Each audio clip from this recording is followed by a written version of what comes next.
Hello everyone, আসসালামু আলাইকুম। কেমন আছেন সবাই? আশা করি অনেক ভালো আছেন।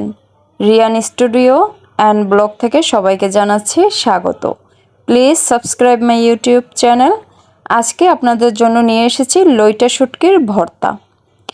ভর্তাটা কিন্তু খেতে খুবই সুস্বাদু হয়েছিল। গরম ভাতের সাথে আর কিছুর প্রয়োজন হবে না।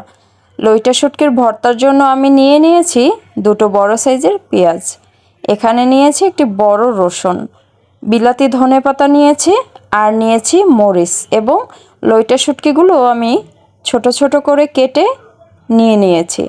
এখানে আমার বাচ্চা আবার দুটো কাঁচা মরিচ দিয়ে গিয়েছে যে আম্মু এ দুটোও দিয়ে দাও। যাই হোক, এখন আমি লইটা শুটকির ভর্তাটা বানাবো যে প্রসেসিংয়ে, সেটা হলো একদম সহজ আপুরা।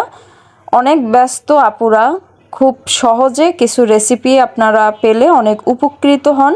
তাই আসলে আমার বাস্তবতা মিলিয়েই আমি রান্নাগুলো করে থাকি। বাচ্চা সামলানো, ঘর সামলানো, তার মধ্যে মজার রেসিপি তৈরি করা সো টাফ। তাই চলুন খুব দ্রুত বানিয়ে ফেলি। প্রথমে একটি আমি কড়াই নিয়েছি, এর মধ্যে আমি তেল দিয়ে দেব। এটা গরম হলেই ওই যে দেখালাম লইটা শুটকির টুকরাগুলো, ওগুলো আমি কিন্তু লবণ এবং হালকা কুসুম গরম পানি দিয়ে ধুয়ে নিয়েছি যাতে করে কোনো গন্ধ না আসে। তবে একটা জিনিস কি, সব শুটকির চেয়ে আমার লইটা শুটকিটা ভালো লাগে, কারণ এই লইটা শুটকি দিয়ে স্মেলটা কম আসে, অন্যান্য শুটকি দিয়ে একটু বেশিই আসে, তাই না পুরা? তাই আমি এই লইটা শুটকিটা নির্দ্বিধায় খেতে পারি। যাই হোক, আমি এখন আমার কড়াইয়ের তেলটা গরম হয়ে গিয়েছে, এর মধ্যে দিয়ে দেব লইটা শুটকিগুলো।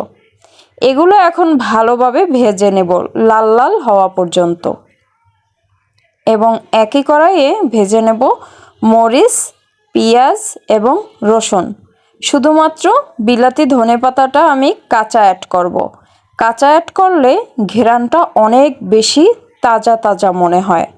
তো যাই হোক, সব কিছু আমি একইভাবে ভেজে নিয়েছি, শুধুমাত্র ধনিয়া পাতাটা বাদে।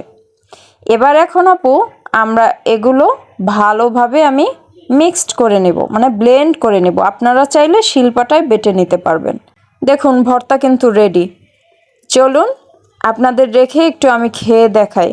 আসলে কি, গরম ভাতের সাথে এরকম ভর্তা হলে মাছ মাংসর প্রয়োজন হয় না। সারাদিন মাছ মাংস বা সবজি বলুন, এগুলো খেতে ভালো লাগে না, তাই ভিন্ন কিছু আমাদের করে খাওয়া উচিত, তবে একটু মুখের রুচিটাও ফিরে পাই।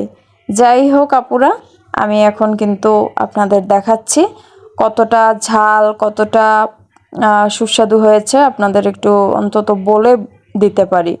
আর একটা কথা, ব্লেন্ড করার সময় আমি কিন্তু লবণ অ্যাড করে দিয়েছি, এটা কিন্তু আমার দেখাতে মনে নাই, নতুন ভিডিও করতেছি তো, তাই একটু ভুল টুল হলে আপনারা প্লিজ ক্ষমা করে দিবেন। ভয়েস দিচ্ছি তাও আমি এডিট ছাড়া। যাই হোক, খেয়েই দেখি কেমন হয়েছে।